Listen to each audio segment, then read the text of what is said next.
വേമ്പനാട്ട് കായൽ നീന്തി കയറി 6 വയസ്സുകാരി മൈനാഗപ്പള്ളി സ്വദേശിനി മെഹനാസ് അലി ഷെയ്ഖാണ് കായൽ നീന്തി കയറിയത്. വേൾഡ് ബുക്ക് ഓഫ് റെക്കോർഡിലേക്കാണ് 6 വയസ്സുകാരി നീന്തി കയറിയത്.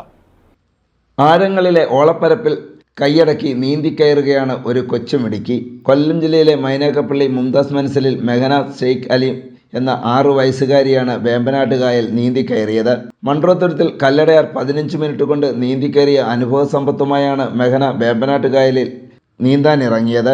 4 കിലോമീറ്റർ ദൂരം 1 മണിക്കൂർ 9 മിനിറ്റ് കൊണ്ടാണ് മെഹന നീന്തി കയറിയത്. വേൾഡ് ബുക്ക് ഓഫ് റെക്കോർഡിൽ ഇടം നേടുകയെന്ന ലക്ഷ്യത്തോടെയാണ് മെഹന നീന്താനിറങ്ങുന്നത്.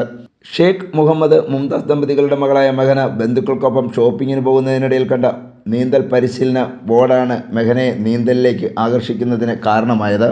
മെഹന തൻ്റെ ആഗ്രഹം മാതാപിതാക്കളെ അറിയിച്ചു. തുടർന്ന് മാതാപിതാക്കൾ മെഹനയെ നീന്താൻ പഠിപ്പിക്കുകയായിരുന്നു. നീന്തൽ പരിശീലകനായ ആലപ്പുഴ വില്യം പുരുഷോത്തമന്റെ ശിക്ഷണത്തിലാണ് മെഹന നീന്തൽ പരിശീലിക്കുന്നത്. വൈക്കത്ത് ബോട്ട് ജെട്ടിയിൽ നീന്തിക്കയറിയ മെഹനയെ നഗരസഭാ ചെയർമാനും ജനപ്രതിനിധികളും ഉപഹാരം നൽകി ആദരിച്ചു. News bureau, Chakkuvalli.